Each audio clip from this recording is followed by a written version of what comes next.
Before getting married, my boyfriend and I went camping in the wilderness. In the middle of the night, he snuck out and spent the night in my best friend's tent. I was stunned. If he was with my best friend, then who was the man who kissed all over me last night? Outside my best friend's tent, I heard my boyfriend's suppressed panting. "Baby, let's do it again." I gave Sarah sleeping pills. "Don't worry, she won't wake up so early." That was Emily, my very best friend. This camping trip was her idea. She said it was a trip to celebrate my upcoming marriage. I stood there, helpless and frozen. The double betrayal chilled me to the bone. David's 3 good friends were also camping with us. They pulled me away, trying to calm me down. "Sarah, don't do anything rash yet." My mind was a mess, but the thought that kept coming back was, if David was over there, then who was the man who came into my tent last night, took off my clothes, and kissed all over me? Last night I was incredibly sleepy. I thought it was from hiking for so long, just too tired, couldn't even keep my eyes open. In my hazy state, I heard my boyfriend tentatively call my name a few times from beside me. Then he quietly left. Was he going to the bathroom? After I don't know how long, the tent flap was pulled open again, and a cold wind blew in. I instinctively tried to hide, but suddenly felt a warm sensation on my mouth. Only then did I realize it was a kiss. I started to weakly resist, but the almost feverish lips left me bewildered. The wind outside raged against the tent, but my body felt like it was on fire, burning hot. I couldn't even lift a finger. My remaining bit of reason made me bite back a moan. Someone was still outside, but the other person pried open my tightly clenched lips and whispered in my ear, "It's okay." I wanted to hear who it was. I looked up blankly, but found I couldn't see clearly. In the morning, I sat in the tent, my face pale. David returned quickly. "Baby, did you sleep well last night? I ran to the west side early this morning to find you some water." He lay back down beside me, smelling of a woman's perfume. I wanted to laugh, a sickening, ridiculous laugh. After drugging me, he cheats right in front of me. What other surprises did I not know about? At breakfast, Emily suddenly complained, "David, your snoring was so loud last night. I could hear it in the next tent. You're going to drive Sarah crazy later." David glared at her.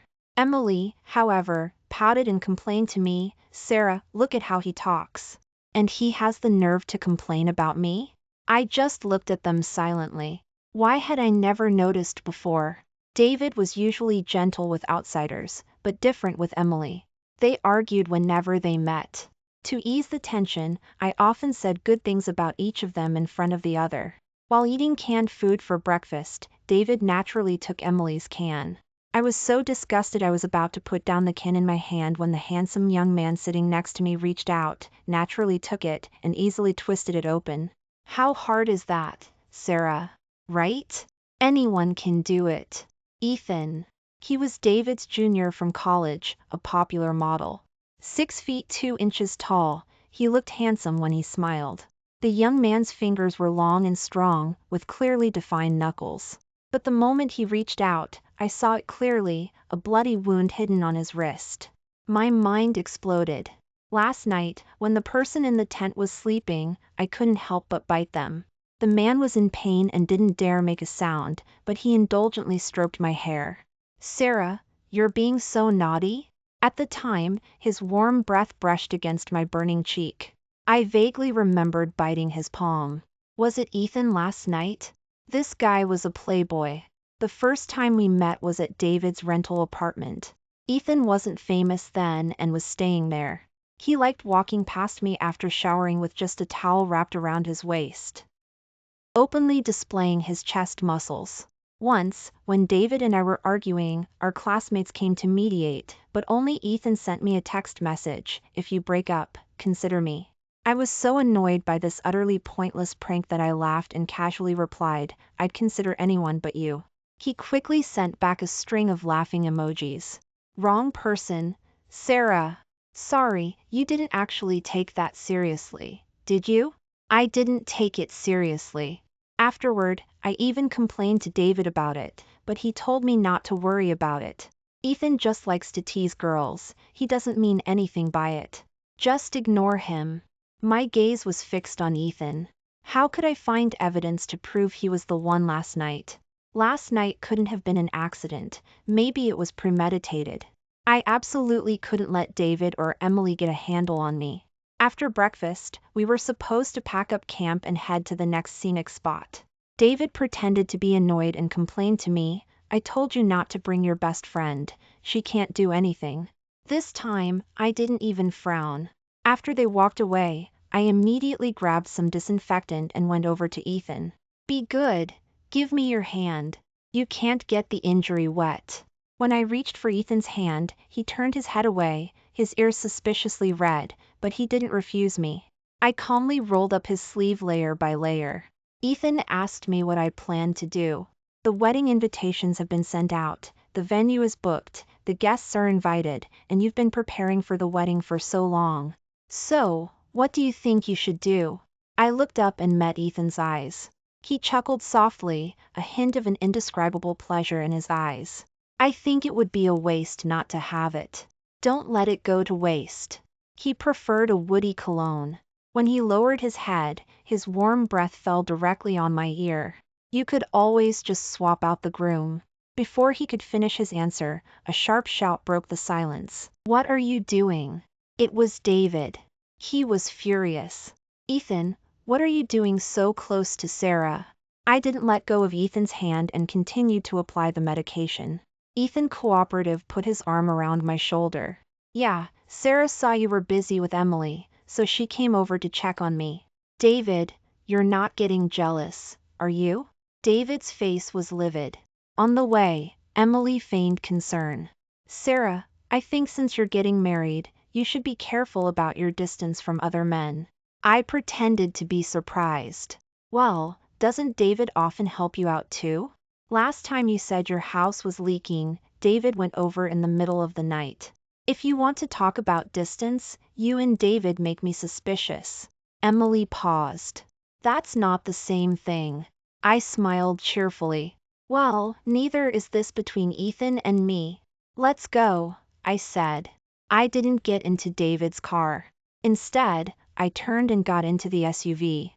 But it wasn't Ethan last night. The wound on his wrist wasn't a bite mark, there were no teeth marks. It looked more like an injury from a knife cut. It couldn't have been him. Looking at the beautiful scenery outside the window, I felt somewhat lost. Could David have orchestrated it? As a way to break up with me or threaten me? I'd been loyal to him for 3 years.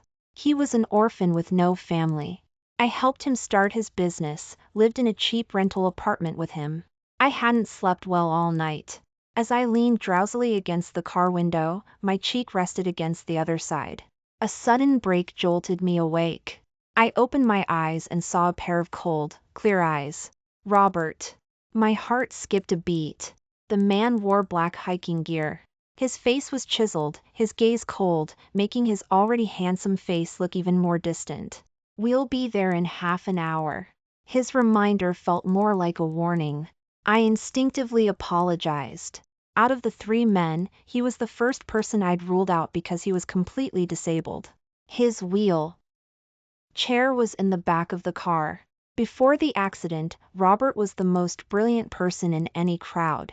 He came from a prominent family and seemed to succeed at everything he did.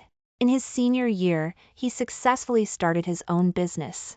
While other classmates were still looking for jobs, he was giving graduation speeches as a young entrepreneur. He was too brilliant. And now, he struggled to move his legs, gripping his crutches tightly as he got out of the car, slowly maneuvering himself from the back seat into his wheelchair. I wanted to help, but Robert gave me a brief glance and said, "No need." I was surprised he agreed to come on this camping trip. David said with an air of knowing everything, "For a disabled person, it's best to treat him normally. His condition isn't getting better. Now his dad has brought his illegitimate son home, and he's completely given up hope. He wanted to come out to relax, but let's just hope he doesn't try to kill himself. We can't afford that." After setting up the tents, everyone gathered around the campfire to chat. Emily suddenly looked at me. "Sarah, Didn't you say you were going to introduce me to a boyfriend? She deliberately winked at the most handsome one, Robert. Where is he? I laughed. I had intended to help Emily on this trip, but David snapped at me. What? Your friend has a bad temper. Don't even think about messing with my brothers. I threw a piece of wood into the fire. Everyone's here. Ask them yourself. With me sitting there, David could only swallow his jealousy. Emily caught his glance and seemed even more pleased.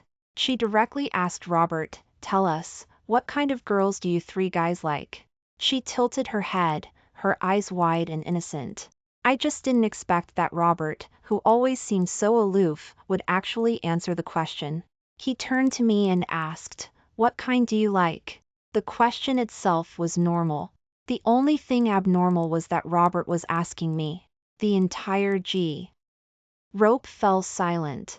My heart stopped for a moment, and my cheeks flushed.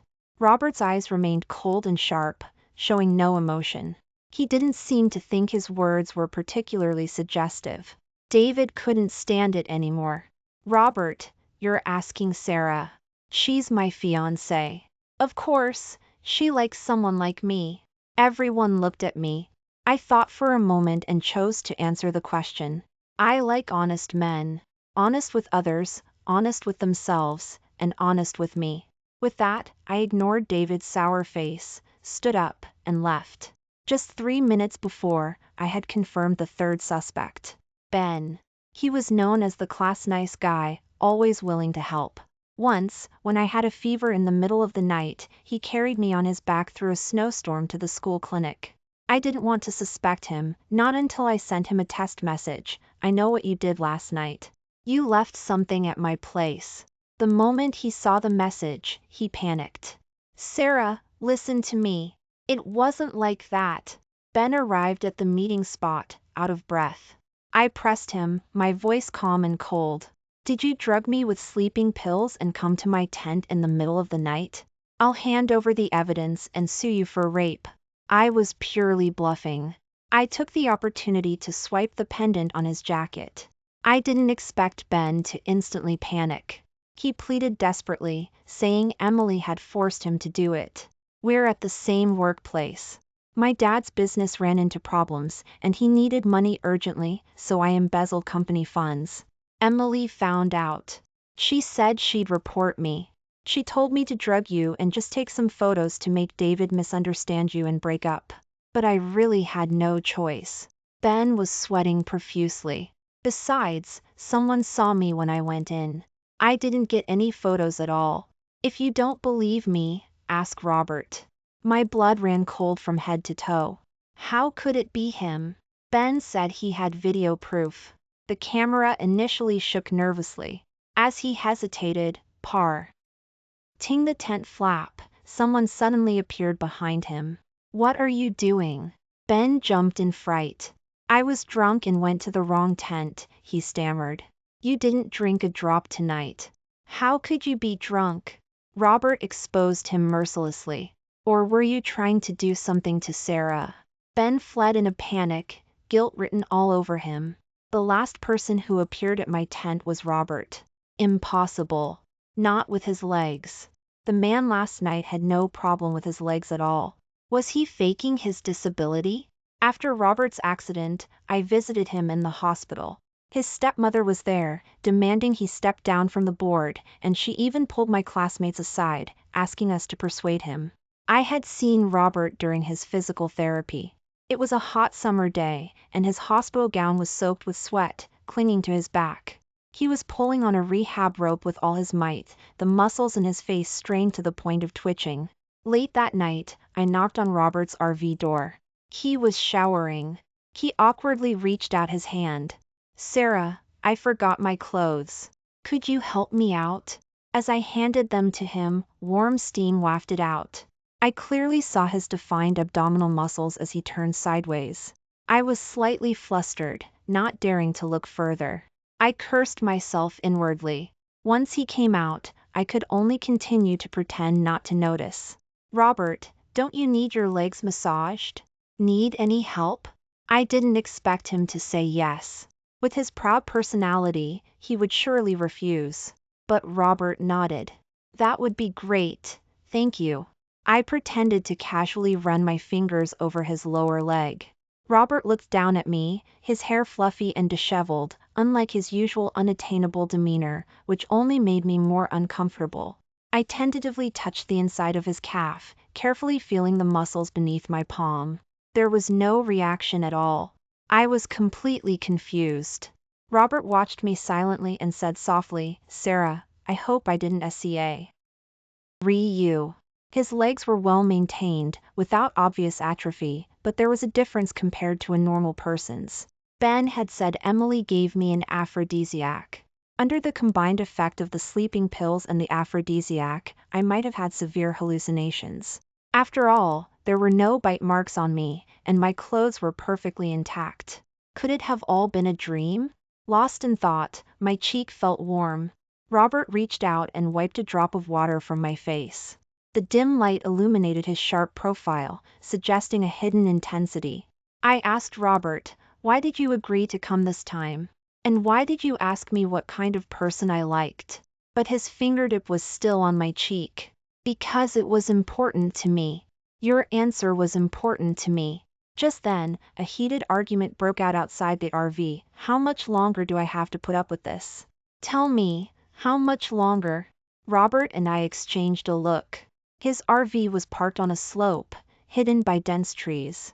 It was indeed a good spot for a secret rendezvous. Outside the window, two figures were intensely entangled under the moonlight. "Baby, just wait a little longer. Sarah hasn't signed the prenup yet." David was panting. "It's too hard for us to make it in society on our own. Life in the orphanage was too hard for us. Sarah is just a shortcut. You are my harbor." I felt sick, the nausea rising to my throat, my breathing irregular. When I stood up, I felt dizzy and nearly fell into Robert's arms. At first, I had rejected David's pursuit. Until that flood. I was in the university building parking lot when the water surged in. It was David who saved me. While waiting for the rescue team, he didn't hesitate to push me to the highest, safest spot. In that moment, my heart softened completely. I thought we could try. Now, that last bit of softness in my heart vanished completely in the harsh light of the truth. Robert pretended not to see my tears. Only after I had calmed down did he speak. "If you come out around midnight, I have a surprise for you." I wiped away the last of my tears and agreed. That night, I drugged David's milk. He fell into a deep sleep, and I slipped out of the tent. Robert had already set up a telescope. There was a meteor shower tonight. The streaks of light cut across the sky, instantly illuminating the darkness. I was awestruck by the magnificent sight, feeling as though all my troubles were cast aside in that moment. "Robert, is this why you came this time?" "I came this time because I wanted to catch up to the star I liked. I fell once, and lost my chance. Now I want to try again." He held my hand tightly. The night wind howled, but his palm was warm. "Sarah, can you give me a chance?" The next day, Robert and I chatted all the way. David followed behind, failing to join the conversation several times. Emily, ever perceptive, caught on. She suddenly suggested going hiking, then looked at Robert's legs with exaggerated pity. "It's a shame, Robert, your legs don't seem very suitable for climbing." I smiled. "You guys go ahead. I'll stay with him." David was clearly annoyed. "Are you really not going up?" I calmly pointed out, "I think the view down here is better." "Maybe you shouldn't go either." David looked at me, then at Emily, and chose to go up the mountain. I didn't miss the hidden smugness on Emily's lips. I ignored it and pushed Robert around, taking photos. Midway, his wheelchair got stuck on a branch. He looked at me, feigning helplessness. "Sarah, can you help me out?" I bent down to adjust his wheelchair. Robert gently touched the back of my head. This scene was witnessed by David, who had returned early. He was furious, slamming his hiking pole onto the ground. "Sarah, you're tying another man's shoelaces. Am I invisible? And you, Robert, don't think I don't know why you insisted on coming camping." Sarah, even if Robert is disabled, you'd still be willing to be with him, wouldn't you? But I just Ughed. Tying shoelaces?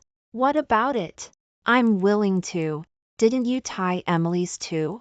Emily's eyes instantly turned red.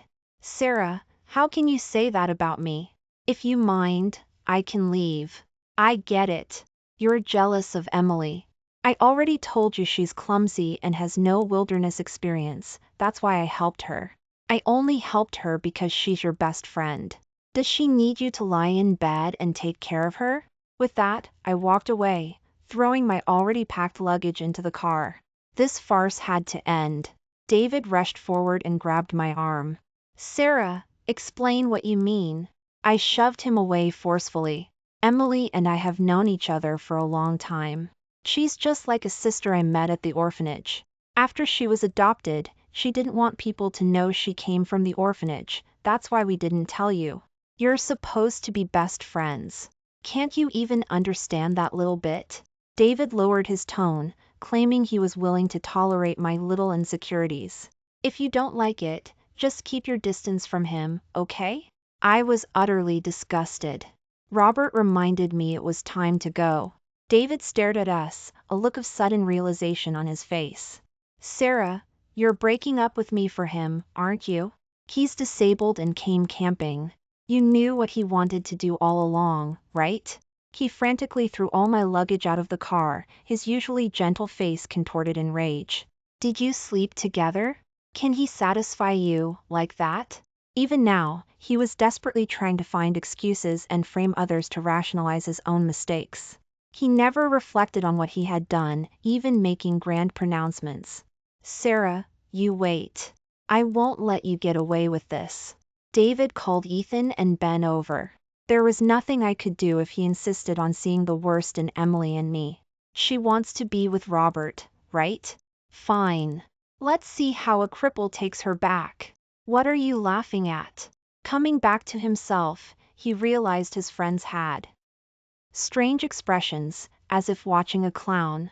Ethan was laughing so hard he could barely stand up. Something big happened. Check your phone. David opened his phone, and his face instantly changed. On various social media platforms, I had posted, "Wedding canceled with Mr. David." Morally, he cheated. Legally, he and Emily conspired to drug me, causing irreparable harm to my personal safety. All evidence has been handed over to my lawyer. I hereby solemnly declare that I will pursue this to the end. I will never forgive. I had transferred all the records of his affair with Emily from his phone. There was so much evidence, I had posted several articles. David's so-called business trips and friend gatherings were all one-night stands with Emily. The apartment Emily was living in was bought by David using the investment funds I had pulled in. She gave David the sleeping pills, which were particularly strong. After I fell asleep, they did whatever they wanted in my home.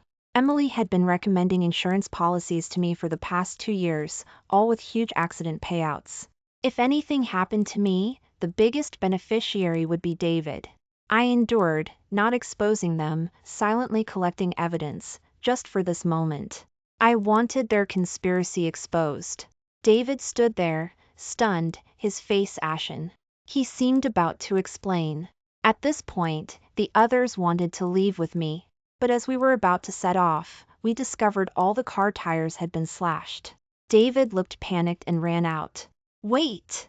Emily seems to be missing. Emily had posted a video location on social media.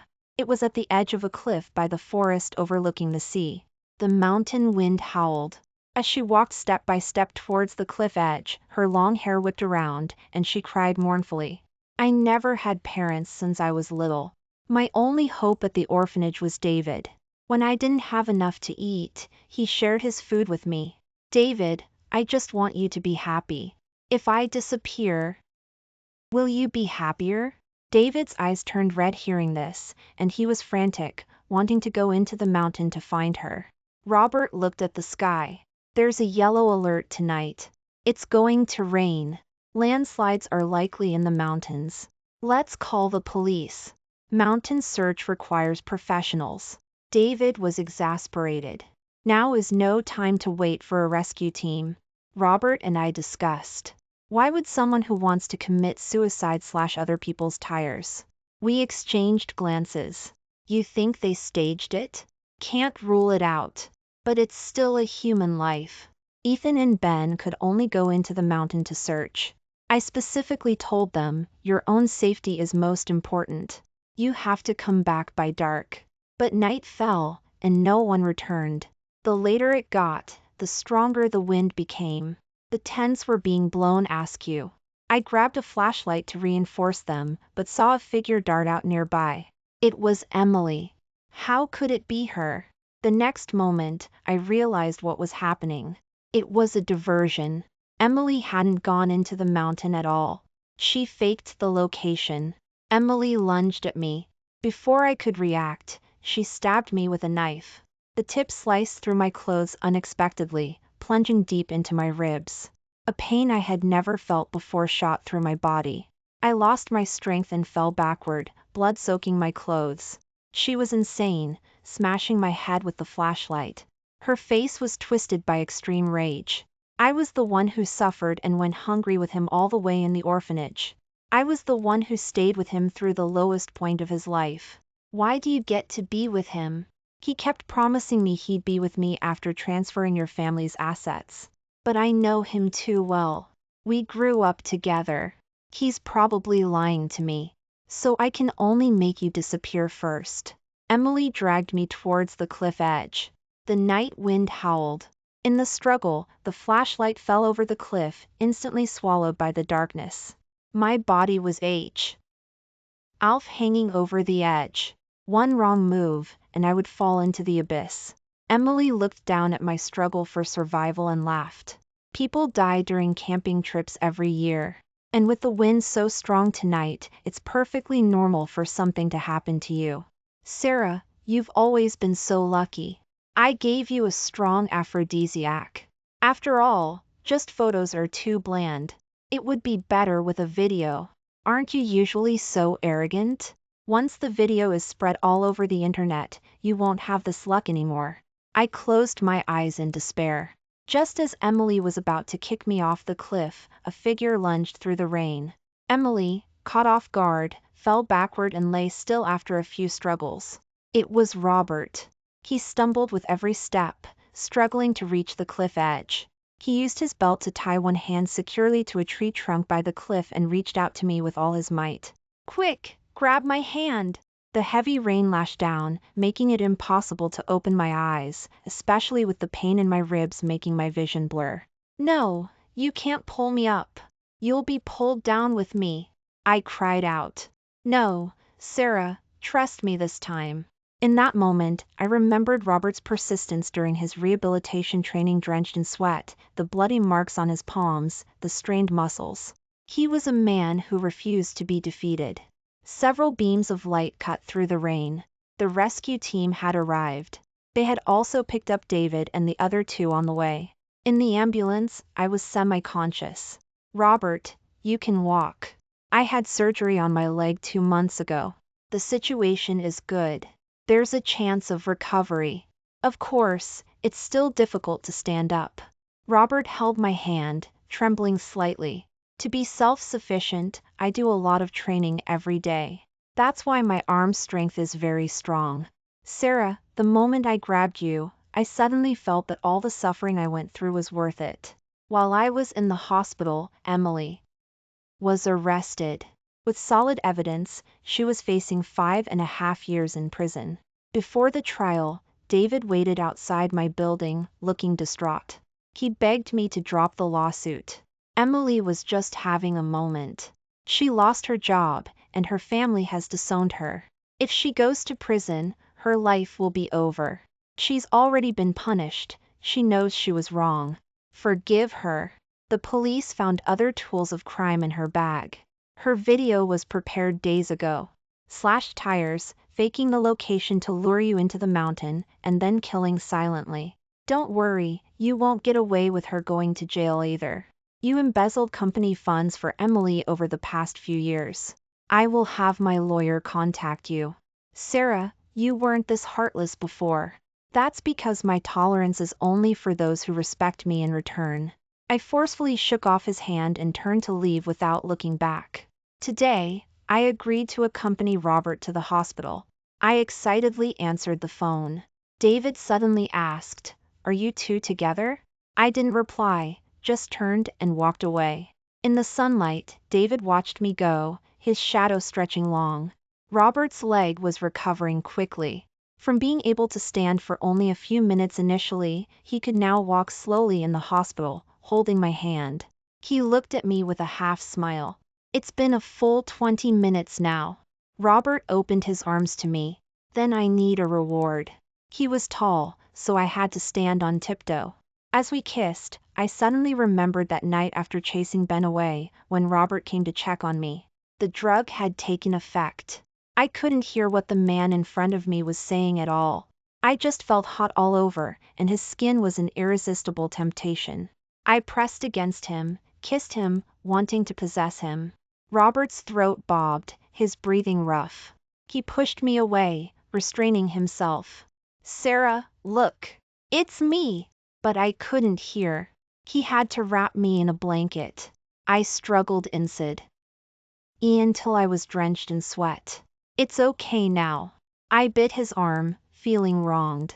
Robert endured the pain, letting me bite him. Under the influence of the drug, I had hallucinated. That's why I felt so drained and uncomfortable the next day. If not for the bite mark on Robert's wrist, that night would have felt like a dream. Sometimes I wonder, when did you start liking me? He said he had wanted to confess to me long ago, but that car accident made him lose everything. His father, who had always been so proud of him, didn't even visit him in the hospital once. Instead, he was busy marrying his mistress and letting his illegitimate son take over all his projects. Relatives and friends, they all betrayed me. When you came to visit, I found out you were with David. I was incredibly heartbroken. But what position was I in to stop it?